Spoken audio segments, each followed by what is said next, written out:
30 నిమిషాలలో నొప్పి లేకుండా వేడికోస్ వెయిన్ చికిత్స ఆవేశ హాస్పిటల్ హైదరాబాద్. నమస్తే రమగారు. నమస్తే జయ. అసలు ఒక్కొక్కసారి అనిపిస్తూ ఉంటుంది, రాబోయే రోజుల్లో ఈ పెళ్ళిళ్ళు, కుటుంబ వ్యవస్థ, ప్రేమలు ఇలాంటివి అసలు ఉంటాయంటారా? ఎందుకంటే ఇప్పటికే పెళ్లి చేసుకునే వయసును దాటించేస్తున్నాం, ఆలోచన విధానాలు మారిపోతున్నాయి, మనుషుల మధ్య దూరం అనేది పెరిగిపోతూ ఉంది. అవును, ఫ్యూచర్ ఎలా ఉంటుంది అనిపిస్తూ ఉంటుందండి. ముందు ముందు ఎలా ఉంటుందో, అసలు ముఖ్యంగా ఈ పెళ్లి వ్యవస్థ ఎలా ఉంటుందో అనిపిస్తుందండి నాకైతే. వివాహ వ్యవస్థ చాలా బీటలు వారిపోయి ఉంది. ఎందుకంటే లివిన్ లో ఉంటున్నారు, ఇష్టమైతే ఉంటున్నారు, ఇష్టం లేకపోతే విడిపోతున్నారు, అదే కదా. పిల్లలున్నా ఫీల్ అవ్వట్లేదు కదండి. డివోర్స్ కి పిల్లలున్నా ఆలోచించట్లేదు. నా జీవితం వాళ్ళు లొంగరు, వీళ్ళు లొంగరు, పిల్లల కోసం కూడా లొంగట్లేదు. మళ్ళీ వీళ్ళో పెళ్ళి వాళ్ళో పెళ్ళి చేసుకుంటున్నారు. నీ పిల్లలు నా పిల్లలు మన పిల్లలు ఈ గందరగోళాల్లో నడుస్తుంది. మనం కూడా పాశ్చాత్య దేశాల్లాగా ఇలాగే కొంతకాలం పోయాక థెరపిస్ట్లని వాళ్ళని ఆశ్రయించి ఒంటరితనాన్ని తట్టుకోలేక, తోడులేక, ఏ కష్టం వచ్చినా సరే నేను ఒక్కడనే ఉన్నానని భావంతో వాళ్ళని పోషిస్తాను చేయ. కొంతకాలానికి అదే జరుగుతుందేమో. ఇప్పటికే లేట్ మ్యారేజెస్ వచ్చేసినాయి బాగా. అవును, ఈ సెటిల్ అయితే కానీ పెళ్లి చేయకూడదు అనే పాయింట్లు ఒకటి విపరీతం అయిపోయింది. ఇప్పుడు అమ్మా నాన్న చూసుకోవచ్చు కదా, అమ్మా నాన్న చూసుకుని పెళ్ళిళ్ళు చేసేవాళ్ళు ఎంతమంది ఉండేవాళ్ళు. ఇదివరకంతా వాళ్ళే. పిల్లలకి 20-22 రాగానే మగ పిల్లలపై ఉద్యోగం ఉంటే ఉంటుంది, లేకపోతే లేదు. అమ్మా నాన్న చూసుకునేవాళ్ళు. పెళ్ళి అవసరం. ఇప్పుడు అసలు పెళ్లి కాదు, ముందు సెటిల్మెంటే అవసరం. ఈ సెటిల్మెంట్ గోల్లో పడి వీళ్ళేమో లేట్గా పెళ్ళిళ్ళు చేసుకుంటారు. నీకు చిన్నతనంలో ఎర్లీగా పెళ్ళైన వాళ్ళు కొంత అమికబుల్గా సర్దుకోవటానికి, సర్దుబాటు మనస్తత్వానికి అలవాటు పడడానికి అవకాశం ఉంటుంది. ఈ లేట్ మ్యారేజెస్తో వీళ్ళకి స్థిరాభిప్రాయాలు, నా జీవితం నా ఇష్టం, నాకు ఇలాగే కావాలి, నేను ఇంతే, నాకు ఇంతే, ఇంకోలా ఉంటే నాకు కుదరదు, ఈ భావాలు. నాతో పాటు నాతో ఉన్న వాళ్ళు కూడా నాకు నచ్చినట్టే ఉండాలి, వాళ్ళు ఇష్టం వచ్చినట్టు వాళ్ళు ఉంటే కుదరదు. ఆడకి మొక్కి కూడా అంతే. పెళ్ళిళ్ళు తగ్గిపోతాయేమో అనిపిస్తుంది జయ. అసలు పెళ్లి అనేది తగ్గిపోతుంది అంటారా? పెళ్ళి అనేది తగ్గిపోతుంది. సింగిల్ గా ఉండిపోతారు. ఏదో కలిసి ఉంటారు, పిల్లలు పుడతారు, బై ప్రోడక్ట్స్ వస్తాయి కదా, మరి వస్తారు, లేకపోతే లేదు. కొన్నాళ్ళు వీళ్ళతో, ఇంకొన్నాళ్ళు వీళ్ళతోటో కలిసి ఉంటారు. ఓకే, వీళ్ళతో కలిసి ఉంటే వాళ్ళతోటి ఉంటారేమిటి, అప్పుడు పెళ్ళే చేసుకోవచ్చుగా. ఈ పెళ్ళి ఎందుకని అక్కడి నుంచి ఈ పెళ్ళి ఏమో ఒక ఖర్చుదారి ఇండస్ట్రీ కింద తయారైంది. ఎవరినో చూసి వాళ్ళని చూసినట్టుగా వాళ్ళలాగానే అవన్నీ మనం చేసుకోవాలని అనుకుంటారు. వాటన్నిటికీ ఖర్చు, డబ్బు. ఫారిన్ కంట్రీస్లో 10 ఏళ్ళు కలిసి ఉండి 12 ఏళ్ల తర్వాత ఎప్పుడో పెళ్లి చేసుకుంటారు. పెళ్ళికి డబ్బులు పోగు చేసుకుంటాం అని చెప్పుకుంటారు. ఎందుకు మామూలుగా చేసుకోకూడదు పెళ్ళి? చేసుకోరు, గ్రాండ్గా చేసుకోవాలి, వాళ్ళంత ఖర్చు పెట్టాలి. దానికోసమని పెళ్లి కోసం పూలు చేసుకుని చివరికి విడిపోయారు. డబ్బులు వచ్చినాయి, డబ్బులు సర్దుకున్నారు, అన్నిటికీ పెళ్ళి కుదరలే, ఇంక నీకు నాకు పెళ్ళి వద్దని మానేసుకున్నారు. అలా మన వాళ్ళు కూడా చేస్తారు జయ. కొంతకాలానికి జరగబోతుంది. నీకు ఇది యుగాంతం మంది. అవును, దాని వైపుకి వెళ్ళేటప్పుడు మనం పటిష్టమైన వ్యవస్థలు అవి ఉన్నవి. ఒకటి విద్యా వ్యవస్థ బీట్ల వారిపోయింది, ఫ్యామిలీ వ్యవస్థ, కుటుంబ వ్యవస్థ బీట్ల వారింది, వివాహ వ్యవస్థ ఇంకా కొంత మటుకు ఉంది. కుటుంబాలు కూడా తగ్గిపోలేదా జయ? చాలా వరకు. మనం అసలు ఇదివరకు మన ఇళ్లలో 10 మంది 12 మంది చుట్టాలు పక్కాలు ఉండేవాళ్ళు. మన ఇంటికి ఓ చుట్టం వచ్చి 4 రోజులు ఉంటే భరించలేకపోతున్నాం మనం. మర్చిలేకపోతున్నాం, కష్టమైపోతుంది, చేయలేకపోతున్నాం. ఇదివరకట్లాగా లేదు. వాళ్ళకి మొహం వస్తుంది, మనకి మొహం వస్తుంది. ఎవరింట్లో సమ్మర్ హాలిడేస్కి వెళ్ళి 1 నెల 2 నెలలు ఉండేవారు, అవునా కదా? ఇప్పుడు ఎవరింట్లోనే నెల ఉండే ఆలోచన చేస్తున్నావు మనం. ఓ రోజు అంతే. ఎవరికి ప్రతి వాళ్ళకి సున్నితం అయిపోయారు మనుషులు. కంఫర్ట్స్ అవసరం ఎక్కువైపోయింది. అవును, అడ్జస్ట్ అవ్వలేకపోతున్నాము. ఈ అడ్జస్ట్మెంట్ లేకపోవటము, కంఫర్ట్స్కి అలవాటు పడ్డము, ఇవన్నీ కూడా ఎక్కడికి దారితీస్తాయి అంటే ఒకరితో ఒకళ్ళు కలిసి ఉండలేని తనానికి దారితీస్తాయి. ఆల్రెడీ దారితీస్తున్నాయి. అదే లైన్లో ఉన్నాం మనం, అంతే. మనం అదే లైన్లోనే ఉన్నాం. ఈ క్రమంగా భార్యాభర్త కూడా ఒకళ్ళతో ఒకళ్ళు అడ్జస్ట్ కాకుండా, నీ గది నీది, నా గది నాది, అలాంటివి వచ్చినాయి.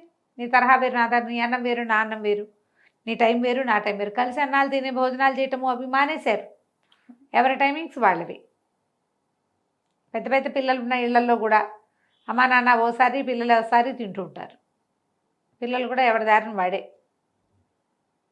అమ్మా నాన్న కలిసి భోజనాలు చేసేది, భార్యాభర్త కలిసి భోజనం చేస్తున్న వాళ్ళు కూడా మెల్లిగా తగ్గిపోతున్నారు. పద్ధతులు మారిపోతున్నాయి. కలిసి భోజనం అయినా కలిసి చేయాలి, ఒక్క పూట భోజనం అయినా కలిసి చేయాలి. అలాంటి సిద్ధాంతాలు మనం చెప్తాం కానీ ఎవరు చేయరు. మన ఇళ్లలో కూడా చేయరు, వినరు మాట. ఆ తర్వాత ఒంటరితనం వచ్చాక ఎవరు లేరనిపిస్తుంది. కానీ వాడు ఎవడైనా తమకి ఒంటరితనం వచ్చిందంటే ఆ సమయానికి ఎవడో వచ్చి ప్రత్యక్షమైపోయి తన ప్రాబ్లమ్స్ తీర్చి తనకు తోడుగా ఉంటే తర్వాత మాయమైపోతారు. పోవాలి. ఆహా. వాడు మాయమైపోడు. మనకే అనిపిస్తుంది అబ్బా వీళ్ళు ఎందుకు మన నెత్తి మీద ఉన్నారు, ఇంకా మన ఇంటికి వచ్చి మనకు చెప్తారేంటి అనిపించేస్తుంది. అలా అనిపించేస్తుంది. మనకు కావాలి వద్దు ఈ రెండు భావాల్లో ఉన్నాను చూసావా. కొంతకాలానికి కావాలీలు తగ్గి వద్దులు ఎక్కువతాయి. ఇప్పుడు కూడా అన్ని కావాలీలు తగ్గిపోయినాయి, మనకి కొన్ని ఉన్నాయి, అవి కూడా మాయమైపోతాయి. అవి కూడా మాయమైపోతాయి. కొంతకాలానికి ఇలా జరిగి తీరుతుంది. ఏం చేయాలి రమ్మగారు? తూర్పు తిరిగి దండం పెట్టాలి అంతే. దీన్ని మనం అంటే కుటుంబ వ్యవస్థని కొద్దో గొప్ప కూడా కాపాడుకోలేమా? ఏమిటి మనమే ట్రై చేయాలి. ఆడ మగ ఇద్దరికీ ఉండాలి. ఇప్పుడు నాకు ఒక్కదానికి ఉందనుకో, నేను మనం కలిసి భోజనం చేస్తామని చెప్తా. ఆయన నాకు కుదరదంటారు, వాళ్ళు మాకు కుదరదంటారు. మా పిల్లలు కూడా నా టైమింగ్ వేరు, నా ఇది వేరు. నీకు ఆకలిస్తే నువ్వు తినే, నీకు నిద్ర వస్తే నువ్వు పడుకో అని చెప్తున్నారు. వింటున్నావా లేదా? వింటున్నానండి, వింటున్నాను. ఎవడికి ఆకలిస్తే వాడు తినేసి, ఎవడికి నిద్ర వస్తే వాడు, నాకు ఆకలిస్తే నేనే వండుకుని తినేస్తే నీకు ఓకేనా?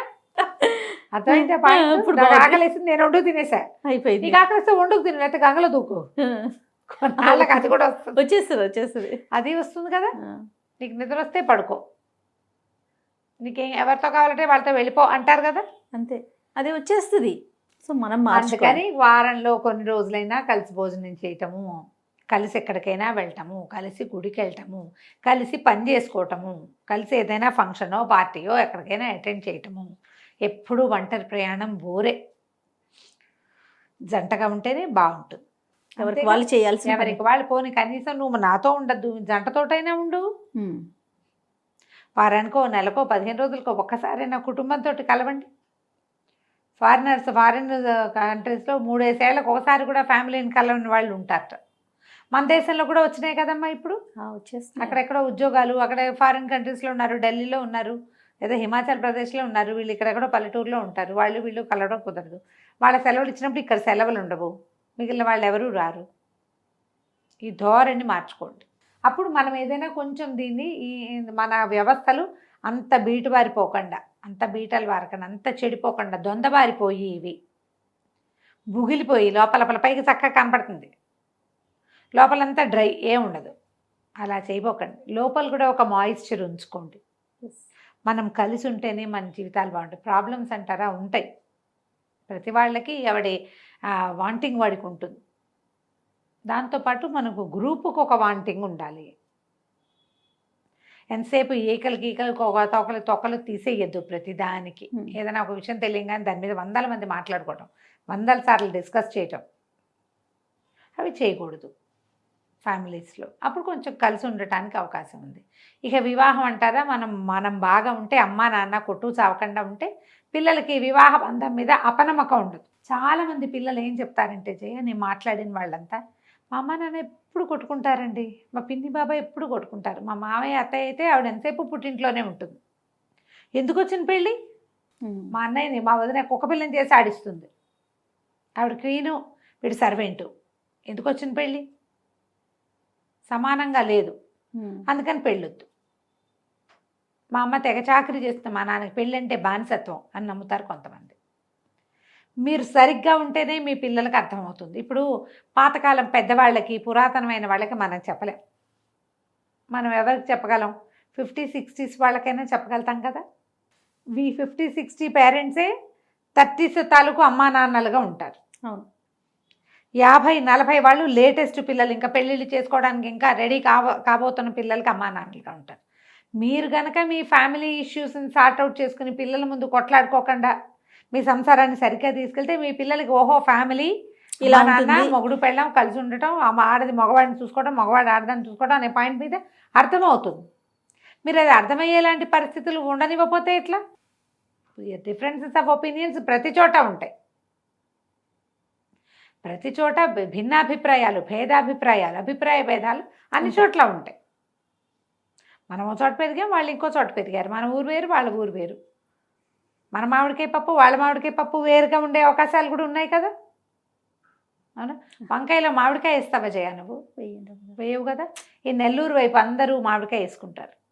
వంకాయ మామిడికాయ కూర అసలు తెలియదు నాకు. చూసావా, మా కింద ఉండే పద్మ గారు మామిడికాయలు తెస్తే ఒక దెబ్బ ఇవ్వండి రమ్మగారు వంకాయ కూరలోకి అని ఒక్క మామిడికాయ ముక్క ఒకవైపుది మామిడికాయ వేస్తే బాగుంటుంది. నేను కూడా చేస్తాను, ఆవిడ దగ్గర నేర్చుకున్నాను నేను. ఓకే. ఇలా ఇప్పుడు చూడు, వాళ్ళ ఊరు వేరు, ఆ, ఇప్పుడు పెళ్లి కొడుకు ఊరు వేరు అనుకో, అది మామిడికాయ నువ్వేమో పప్పులోనే వేసుకుంటావు, కృష్ణా అంతే. జిల్లా అంతా మామిడికాయ పప్పు గోళ్ళలోనే ఉంటుంది. మరి ఎట్లా వాళ్ళు వంకాయ కూరలో వేయాలంటారు, వంకాయ కూరలో ఏం బాగుంటుంది, అనిపిస్తుంది. బాగోదు మనకి, ఎప్పుడు పప్పేనా అంటారు వాళ్ళు, అదే అదే. మనకేం పప్పే కావాలి. ఇప్పుడు అయినా సరే ఓ రోజు పప్పు చేసి ఇంకోసారి వంకాయ కూరలో మామిడికాయ వేయి, సరిపోతుందిగా. అంతే కదా. అట్లా నువ్వు సర్దుకోగలిగితేనే కుదురుతుంది. ఎంత సిల్లీ మ్యాటర్ చేయ, దీని మీదే కొట్టుకు చచ్చిపోతారు తెలుసా. అవును. దీని మీదే కొట్టుకోవచ్చు, ఇక్కడ మొదలుపెట్టి చివరికి ఎక్కడికో వెళ్తారు. అసలు ముందు సర్దుకునే తత్వం అనేది ఉంటే ఎలాంటి ఇష్యూస్ ఉన్నా ముందుకెళ్ళొచ్చు. ముందుకెళ్ళచ్చు. ఏదైనా ఒక కొట్లాట వస్తే దాన్ని ఇలాగి బెడ్రూమ్ దాకా తీసుకెళ్తాం, రాత్రి దాకా. ఆ పని చేయకుండా ఉంటే కొంచెం బాగుంటుంది. క్రమంగా ముందు కాలానికి ఏమవుతుంది, ఇది నా టేస్టే కరెక్ట్, నాదే కరెక్ట్, నా ఐడియానే కరెక్ట్, నాకు ఎట్లా నాతో ఉన్నవాళ్ళు నాకు నచ్చినట్టే ఉండాలి. చివరికి ఏమవుతాయి, పెళ్ళిళ్ళు ఫెయిల్ అవుతాయి. ఆల్రెడీ అవుతున్నాయి కదా. అదే కదా, అదే కదా మన కుటుంబ వ్యవస్థకి ప్రధాన కారణం పెళ్ళే కదండి. పెళ్ళే కదా. ఆ పెళ్ళిని కాపాడుకోవటానికి సాధ్యమైనంత ఆలోచించండి. నమస్తే రమగారు. నమస్తే. సుమన్ టీవీలో మీ పర్సనల్ అండ్ బిజినెస్ ప్రమోషన్స్ కోసం కింది నెంబర్కి కాంటాక్ట్ చేయండి.